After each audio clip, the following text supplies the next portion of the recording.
I'm playing something almost every week, and sometimes I want to talk about it and give you a vertical slice. So stick with me for some lightning reviews. This week on the chopping block. This week I've been playing Beat Banger. I don't know what it's about, but it's been advertised as a rhythm game and... Gee!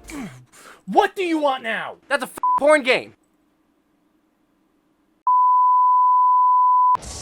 This week I replayed Half-Life 2. Like Half-Life 1 about 4 months ago, Valve has gone back to one of their seminal titles, dug out a bunch of behind-the-scenes and previously thought lost media, took a few extra options and bonus features, packed it into the base game, then on top of all of that, they make the game free while bundling the micro-sequels of Half-Life 2 Episodes 1 and 2 into one package. They even put out a documentary about the making of Half-Life 2 on YouTube, also like they did previously with Half-Life 1. Unlike Half-Life 1 on PC though, this one I did play before. Multiple times in fact, except never on PC, so I guess this is a bit of a first. But yeah, my first exposure to Half-Life 2 was bundled in my copy of the Orange Box on PS3 in 2007. I'm not old, what are you talking about? I beat it for the first time there, then again on the Xbox 360, where I 1000-pointed all the achievements. But that was around the last time, which means it's probably been about 15 years since my last full playthrough, so what better time for a refresher? To meet my obligation of story recapping, Gordon Freeman, after surviving the affairs of Black Mesa, is dropped into what looks like an Eastern European city by some private interdimensional agency represented by a serpent-like man in a suit with the veiled intention to mix things up and overthrow the totalitarian society imposed by some otherworldly authority. There, plot recap over, moving on to the atmosphere. One of my chief issues with Half-Life 1 was the setting, with the majority of the game taking place in a science and military compound that struck me as so unwieldy and unrealistic that it was hard to achieve immersion. Half-Life 2 has no such issue. The environments you navigate feel bleak and despondent, but still alive and practical, both through environmental storytelling and the activities of the NPCs. This is how it always starts. First the building, then the whole block. They have no reason to come to our place. Don't worry, they'll find one.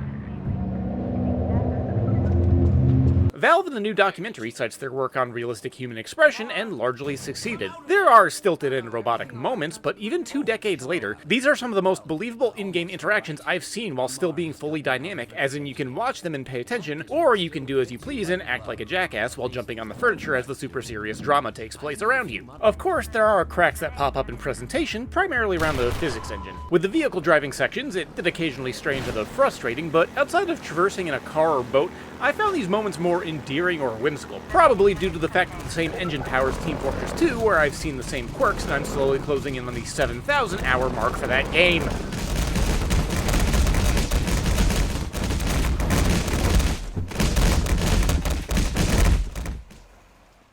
As far as gameplay and level traversal, even 20 years on, this game succeeds in keeping the players hooked, inserting micro-puzzles, introducing varied situations, or even just by laying out environmental features for you to use as you see fit, the game still makes players feel empowered and in control through what I can only describe as hauntingly intelligent design, partly thanks to the most ingenious feature of the game, the gravity gun. You can call it the zero-point energy field manipulator if you really want to. In other less inspired titles run by corporate bigwigs, it would be the main hook and probably the prominent focus of the game, but here it's merely another tool in the game's repertoire. Puzzle completion, projectile weapon generation, environmental preparation, resource gathering utility, this one piece of equipment is incredible. The variance and differentiation of pacing it enables is one reason why, even in rare points where frustrations may appear, you quickly mentally move on. Okay, introduction of negative perspectives established, initiate tonal shift to criticisms and complaints. While rare, yes, even Half-Life 2 has its gear grinding moments. For me, it was primarily in the late game, where the liberation and uprising was happening all around me. Understandably chaotic and dangerous, but above anything else, my frustrations were centered around the sections that had striders that were shooting at me. Those, along with the inability to discern the path forward through the level, and a couple moments in the final section where I learned I was literally playing the game wrong by ignoring certain health pickups, got me dangerously close to the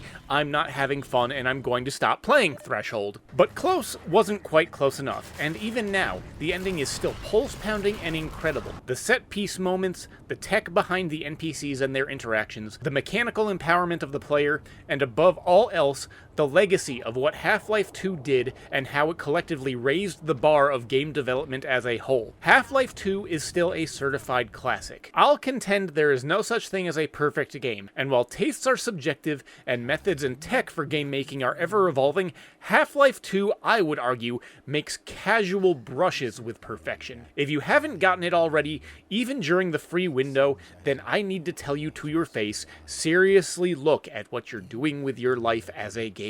Now, if you'll excuse me, I have some episodes to dive into. Hey, thanks for sticking around all the way to the end. Remember that I give away Steam keys with my regular weekly uploads, and all you have to do to enter is leave a comment and have contact info on your YouTube profile. But as always, thanks for watching and keep your head on your shoulders.